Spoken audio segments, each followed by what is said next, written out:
৯৯ দ্বারা বিভাজ্যতার বিভিন্ন প্রশ্ন পরীক্ষায় থাকে, সেক্ষেত্রে অজানা অঙ্কগুলো বের করতে হয়। এখানে প্রশ্নটা একটু আলাদা। ৯৯ দ্বারা ভাগ করে ভাগফল এবং অবশিষ্ট চাওয়া হয়েছে।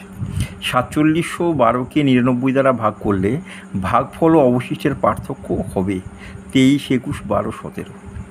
অঙ্কটা কীভাবে উত্তর করবে, এই জাতীয় যে কোনো অঙ্ক কীভাবে উত্তর করবে, মানে ৯৯ দ্বারা কোনো সংখ্যাকে ভাগ করলে তার ভাগফল এবং অবশিষ্ট কী হবে দ্রুত করার নিয়মটা একটা আমি তোমাদেরকে বলছি। তো এই অঙ্ক সব একই রকমই থাকে।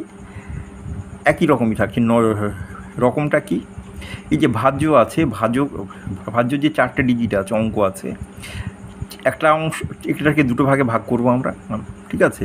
একটা ভাগে ৩৬, একটা ভাগে ৩১। এখানে একটা ভাগে ৫৩, একটা ভাগে ১৯, একটা ভাগে ৬৯, একটা ভাগে ২৩, ৪৭, ৪৩ এবং ১৭ দুটো ভাগ, ৭৫ এবং ৮ দুটো ভাগ। সব অঙ্কেই যা পরীক্ষা পড়েছে এখনও পর্যন্ত এই ধরনেরই থাকে। এই ৩৬ এবং ৩১-এর যোগফল কত? ৯৯ থেকে ছোটো। ৩৬ এবং ৩১-এর যোগফল কত? ৬৭, এটা ৯৯ থেকে ছোটো।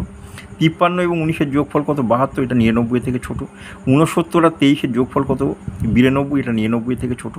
৪৩ এবং ১৭-এর যোগফল কত? ৬০, এটাও ৯৯ থেকে ছোটো। ৭৫ এবং ৮-এর যোগফল কত? ৮৩, এটাও ৯৯ থেকে ছোটো।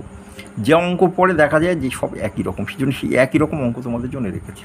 এবার এর ভাগফল ও অবশিষ্ট কী করে আমরা দ্রুত লিখব। ভাজ্যের দিকে দেখো, এখানে আর লেখা আছে ৩৬৩১। ৩১টাকে বাদ দিয়ে শুধু এই ৩৬টা হবে ভাগফল। এখানে ভাগফল হবে ৩৬। তাহলে এখানে ভাগফল কত হবে? ৫৩। চটপট লিখে ফেলো। এখানে ভাগফল কত হবে? ৬৯। বাকি দুটো অঙ্ক তোমার জন্য রইল। অবশিষ্ট কত হবে? অবশিষ্ট হচ্ছে ৩৬ যোগ ৩১, তার মানে কত হচ্ছে? ৬৭। এখানে অবশিষ্ট কত হবে? ৫৩ যোগ ১৯, তার মানে ৭২। এখানে ৬৯ যোগ ২৩, তার মানে ৯২।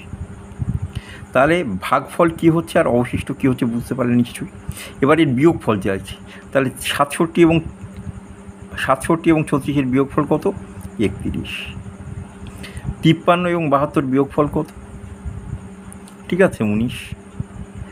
৬৯ এবং ৯২-এর বিয়োগফল কত? ২৩। তাহলে এবার দেখো ভাগফল এবং অবশিষ্টের যে পার্থক্য চাওয়া হয়েছে সেগুলো আমরা বের করেছি। এই ৩১টা বের করার কি দরকার ছিল? ছিল না, কারণ এই ৩১টা কোথায় লেখা ছিল? এখানে লেখা ছিল। তাহলে ভাগফল এবং অবশিষ্টের পার্থক্য এখানে লেখাই আছে সংখ্যার মধ্যে। এখানে কত হচ্ছে? ১৯। দেখো এখানে ১৯ লেখা আছে। এখানে কত লেখা আছে? দেখো ২৩ এখানে পেয়েছি আমরা।